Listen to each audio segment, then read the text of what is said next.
DCC बँकेच्या निवडणुकीमुळे हुक्केरी तालुक्यात तणाव वाढला आहे। हुक्केरी तालुक्यातील अंकल गुडकेतर गावामध्ये कत्ती व जारकीहोळी समर्थकांमध्ये मारामारी झाल्यानं उद्विग्न परिस्थिती निर्माण झाली आहे। डीसीसी बँक निवडणुकीच्या उमेदवारी अर्जासाठी झालेल्या वादातून संघर्ष निर्माण झाला। संचालकांना हायजॅक करण्याच्या प्रयत्नातून मारामारी झाल्याचं सांगितलं जात आहे। या पार्श्वभूमीवर अंकल गुडकेतर गावामध्ये दगडफेकीमुळे वाहनांची काच फुटली असून जारकीहोळी व कत्ती समर्थकांमध्ये भांडण झाले।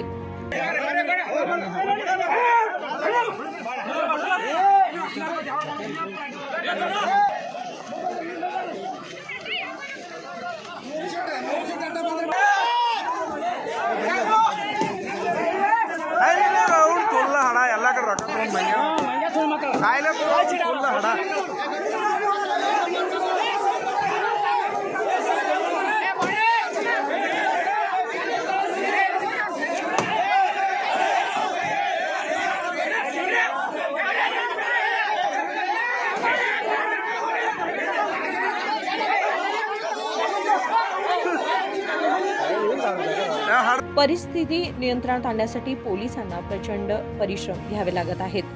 ನಾವು ಸರಳವಾಗಿ ಚುನಾವಣೆ ನಡೆಸುವಂತ ಕೆಲಸ ಮಾಡ್ತೀವಿ ಇಲ್ಲದಕ್ಕ ಇದು ಯಾವ ರೀತಿಯಿಂದ ನಾವು ಚುನಾವಣೆ ಆಗಕ್ಕೆ ಕೈ ಬಿಡೋದಿಲ್ಲ ಅಂತ ಹೇಳಿ ಒಂದು ಮಾತು ಹೇಳ್ತೀನಿ। ಒಂದು ಮಾತು ಹೇಳಕ್ಕೆ ಇಷ್ಟಪಡ್ತೀನಿ ಗಾಬರಿ ನಾನು ಅಲ್ಲಿ ಗಾಬರಿ ನಮ್ಮ ಸಾಹೇಬರಿಗೆ ಸತ್ಯವಾದ ಈ ಜಾಗದವರು ಅಲ್ಲ ಅಂತ ಹೇಳ್ತಾರೆ। ಸತೀಶ್ ಜಾರಕಿಹೊಳಿ ಮಿನಿಸ್ಟರ್ ಆಗಿ ನೆಕ್ಸ್ಟ್ ಸಿಎಂ ಆಗಿ ಬರೋರವರು ಯಾವುದು ಇನ್ನೊಂದು ಪ್ರೆಸ್ ಮೀಟ್ ಮಾಡ್ರಿ ಯಾರು ನಮ್ಮ ಹುಕ್ಕೇರಿ ಭಾಗದ ಶಾಸಕರೇ ಏನಂತೇಳಿ ಹೊರಗಿನವ್ರು ಕರ್ಕೊಂಡ್ಬಂದ ಇದನ್ನ ಮಾಡತ್ತಾರ ಅಂತೇಳಿ ನಾವು ಯಾರು ಹೊರಗಿನವರಲ್ಲ। ನಮಗೆ ಯಾರಿಗೂ ಸತೀಶ್ ಜಾರಕಿಹೊಳಿ ಸಾಹೇಬ್ರು ಬಾ ಅಂತೂ ಹೇಳಿಲ್ಲ। ನಮ್ಮ ಸಂತೋಷದಿಂದ ನಾವೆಲ್ಲರೂ ಸಾವುಕಾರ ಇಲೆಕ್ಷನ್ ನೋಡಿ ನಮ್ಮ ಮಟ್ಟಕ್ಕೆ ನಾವು ಬಂದವು। ಇಲ್ಲಿ ಯಾರು ಹೊರಗಿನವ್ರು ಬಂದಿಲ್ಲ, ಎಲ್ಲರೂ ನಾವು ಅವ್ರ ಅಭಿಮಾನಿಗಳು ಬಂದು ಸಾವುಕಾರಿಗೆ ಆಗುವಂಥ ಅನ್ಯಾಯಗಳನ್ನು ನಮಗೆ ನೋಡೋಕ್ಕಾಗದ ನಾವು ಇಲ್ಲಿ ಬಂದು ಅದ್ರ ಬಗ್ಗೆ ನಾವು ಹೋರಾಟ ಮಾಡತ್ತವು। ಇನ್ನೊಂದು ಮುಖ್ಯವಾದ ವಿಷಯ ಏನಪ್ಪಾ ಅಂತಂದ್ರೆ ಯಾವ್ದೇ ಇರಲಿ ಎಂತೇ ಇರಲಿ ರಾಜಕಾರಣನ ಅವರು ರಾಜಕಾರಣ ಮಾಡತ್ತಾರು, ನಾವು ಮಾಡಾಕ್ತೇವೆ। ಆದ್ರೆ ಈ ರೀತಿ ದಬ್ಬಾಳಿಕೆ ಅವ್ರು ರಾಜಕಾರಣ ಮಾಡಬಾರ್ದು ಅಂತೇಳಿ ಅವ್ರು ಯಾರು ವರಿಷ್ಠರು ಅದಾರಲ್ಲ ಕತ್ತಿಯವರಿಗೆ ನಾ ಕೈ ಮುಗಿದು ಕೇಳ್ಕೊತಾನೆ। ಸಮಾಧಾನ ಇಲೆಕ್ಷನ್ ರೋಚಿಗೆದ್ದು ಮಾಡ್ರೆ ರೋಚಿಗೆದ್ದು ಇಲೆಕ್ಷನ್ ಇಷ್ಟ ಹೇಳಿ ರಮೇಶ್ ಕತ್ತಿ ಸಾವುಕಾರು ಯಾರಿಗಾದ್ರೂ ದುಡ್ಡು ಕೊಟ್ಟು ಏನೋ ಮಾಡಿದ್ರೆ ನಾವು ಅವ್ರನ್ನ ಯಾರು ಮುಟ್ಟಿಲ್ಲ, ಟಚ್ ಮಾಡಕ್ ಹೋಗಿಲ್ಲ।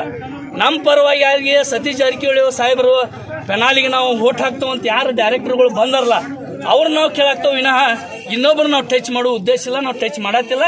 ನಮ್ಮ ಇಂತಕ್ಕೆ ಯಾರು ಸಂತೋಷದಿಂದ ಜನ ಪೆನಾಲ್ ಆಗಿ ಏನು ಬಂದಾರಲ್ಲ ಅವ್ರನ್ನಷ್ಟ ನಾವು ಕೇಳತ್ತೇವೆ, ಇದು ಬಿಟ್ರೆ ಯಾವುದೇ ಉದ್ದೇಶ ಇಲ್ಲ।